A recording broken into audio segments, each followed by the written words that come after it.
Hey, howdy, and welcome to the Big and Bright podcast. It is me, Justice James.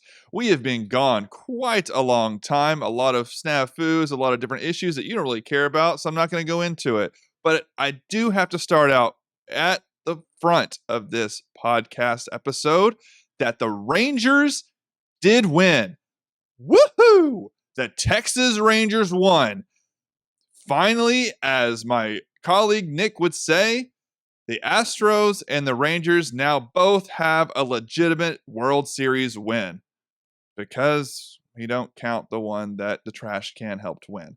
But, anyways, the Rangers won. That's all that matters. I'm actually very happy for this.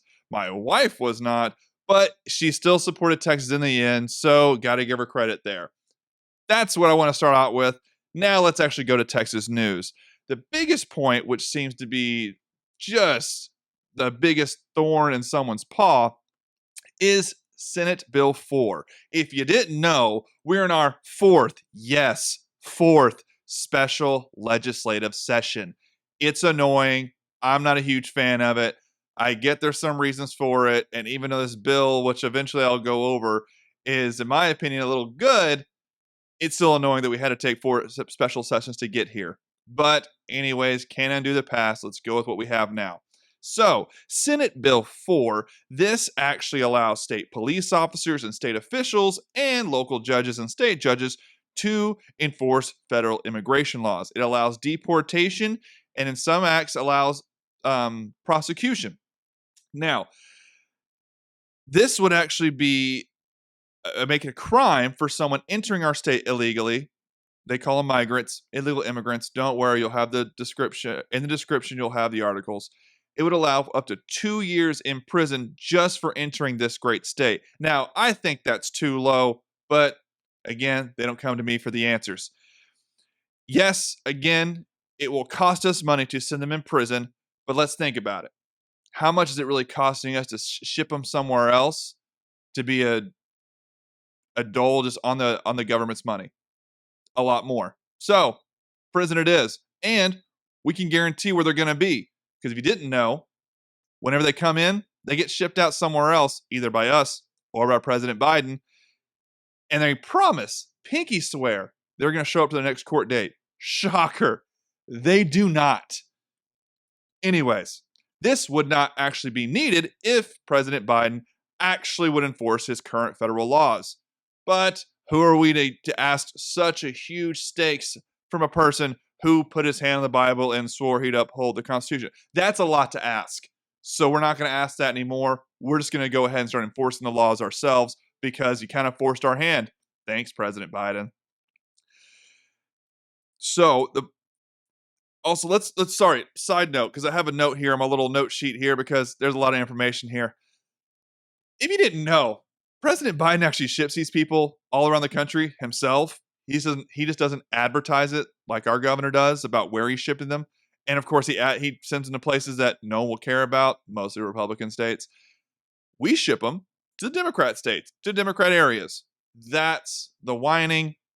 Shocker, your sanctuary city when you get to virtue signal, but when actually it comes to put your money where your mouth is, you start kind of reneging on all your promises you made on the camera because you like yourself in front of the camera. And again, the Democrats in the House and in the U.S. House are saying this is highly illegal. How dare they? President Biden's actually trying to get border security, and here's Texas trying to one-up them. Well, the border security they're offering is actually just a faster way to process them into the United States to, again, promise they'll come back to our court date, which they inevitably do not come back to, thus are in our country illegally. So, again, you forced our hand. We're now seeing what happens. I think it's actually kind of fun. The Texas House has passed this. This was passed originally by the Senate, introduced by the Senate, and just as of last night, which is the 14th, now it's the 15th today that I'll make this video, they have now passed it. It is now going to Governor Abbott's desk for signature. I assume he's going to sign it since he's kind of a huge proponent for this bill. So this will be law up until it's not, because inevitably this will get challenged in the federal court because it has some constitutional implications. And I won't try to go around that. That's true. It does.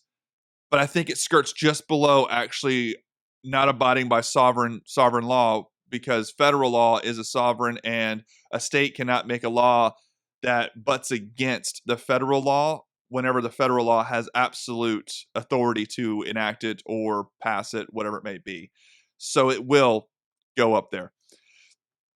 The opponents of this, without going to the merits of it, they do the constitutional last, which I think should be their first one. But of course, the first one is, as you would expect, it's racist. Representative Jolanda Jones calls it racist. Now we're going to be, what's it called? They're going to be doing drive-bys of just seeing, oh, are they this color? Are they that color? Let's stop them just for fun, see what happens. Another word for that's called profiling. She goes this whole soliloquy of what it is, how it's racist. It's not, because again, the majority of people coming in and coming from the southern border are not Hispanic Mexicans. They're actually most recently Chinese nationals. Weirdly, because they know the border's wide open. So yeah, we're going to start enforcing our laws. And there's this whole hubbub about how judges and prosecutors from the state don't know what federal law is and they shouldn't be enacting what they don't understand or don't know. I guess they've never been a lawyer in their lives who, I don't know, read. I can read the statute. I can see how you violate the statute. And now, according to our statute, you're double illegal. All right, we're going to deport you back to Mexico. Now, the other argument is for that one is that Mexico may not receive these people. However, once we send them, they're no longer our problem. They're Mexico's problem. So you deal with it. And if Mexico gets enough of these, then eventually they might start saying, hey, we're not going to let you just to travel across our country, just to go into the United States, just to pretend you have asylum when you pass through a free country in order to get there. So Mexico may have to start, I don't know, enforcing their own laws, maintaining their own border. Going back to the Remain in Mexico policy, there's a whole lot of slew of issues they could do, they won't do. So we're going to force their hand. Texas has the right to protect its citizens. Texas has the right to protect the American citizens, which it's attempting to do here by protecting a huge border, which we have. So in my opinion, this is actually a great bill. This will force the hand, in my opinion, for Mexico to start enforcing their own laws and saying, you know what, we're tired of this too. You're just not welcome in if you're coming through here. Or you better have your own asylum claim. You're going to do it through our country, because if you go up there, you're going to come back here, and it's a huge problem for us, huge money waster for us. There you go. Look at you being a real country instead of letting your cartels run your entire country as you have been for the past, I don't know, ever.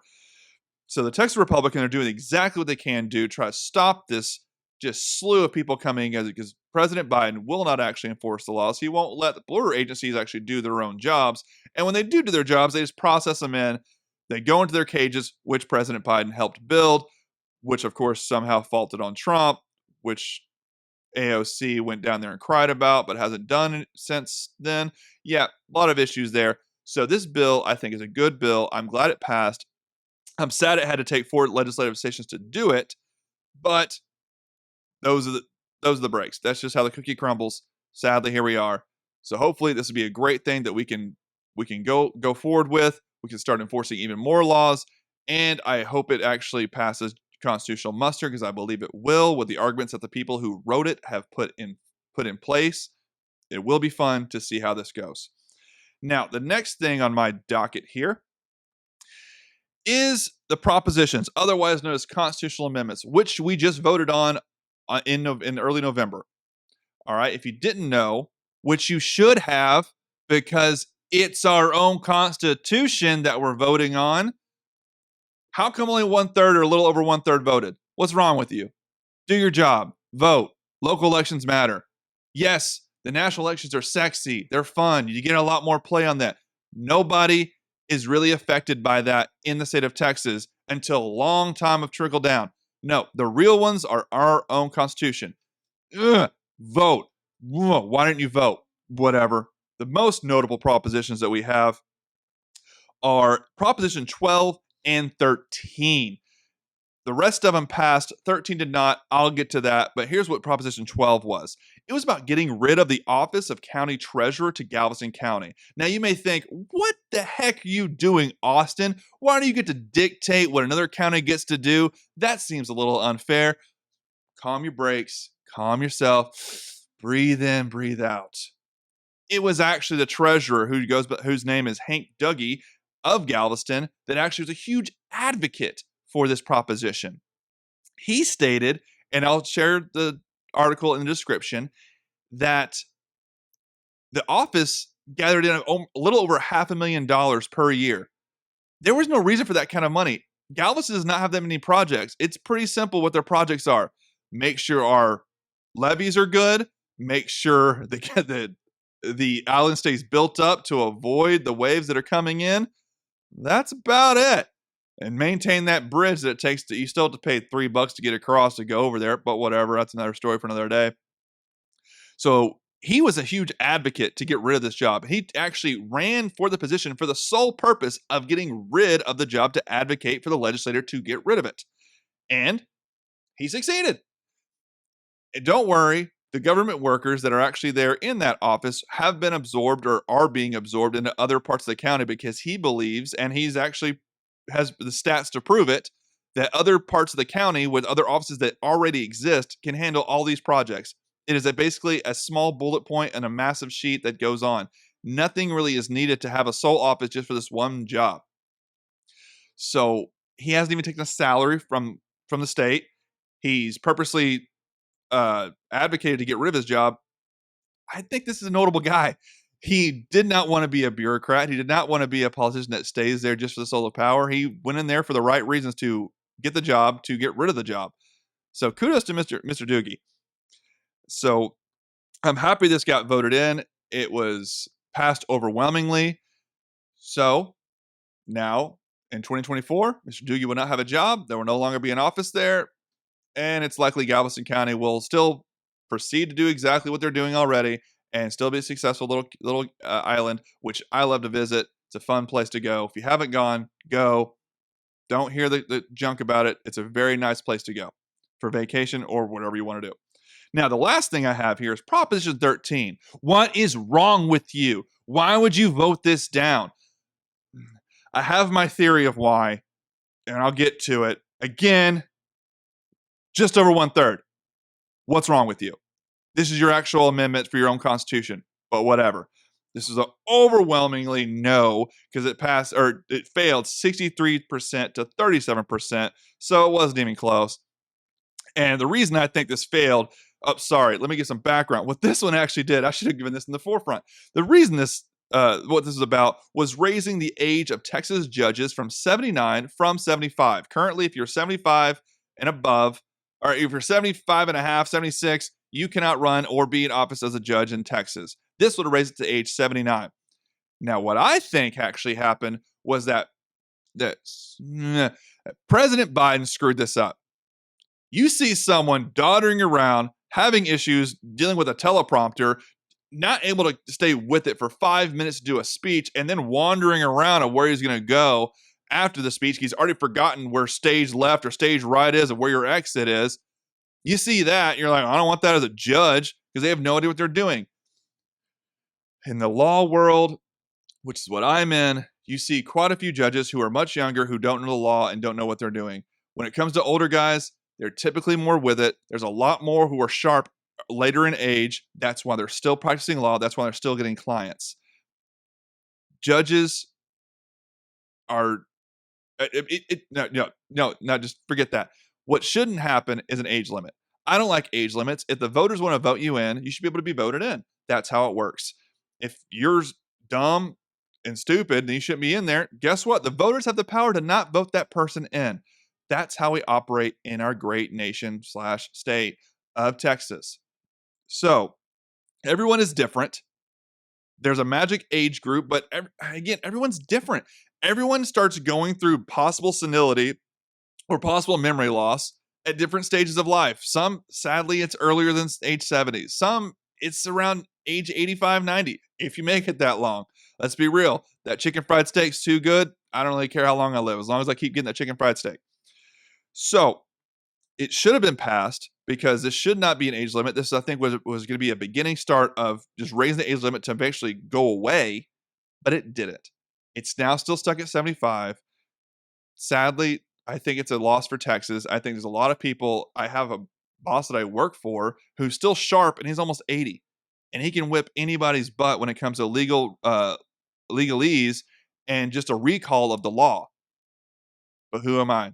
One vote. That's all I got to vote. And sadly, I can't vote twice. That would be illegal. But I would have voted twice for this one because I think, in my opinion, this has been a good one. I had family members coming to me saying, I can't believe this is here. Why would we do this? Look at our president, which is why it gives me the opinion that the president kind of messed this one up, to like explain what exactly I explained to you. Too late. They already voted because they early voted like I did. So we're stuck with it. Nothing we can do about it. And again, I just want to reiterate, you should be voting on local elections. The national elections are fun, but the minute your problem is the national level, it is a Hail Mary. That is not how we do things here. You want it to be local. You want it to actually be a chance you have a say in it, a real say, not a say among 49 other states, a say in your own state. You should be voting. I hope that's encouraged you to vote. And even though this proposition failed, other propositions that I think were good did pass. So I'm glad for that, especially the Puff Fund situation, because Texas Tech, wreck 'em, deserves to have more money, even though they're not going to get the Puff Fund. Fine, we're going to get it another way because they should be getting a lot more funding for what they do. It's a great university. It's a great place to go. Despite all this, the stars at night are big and bright. I'll see you next time.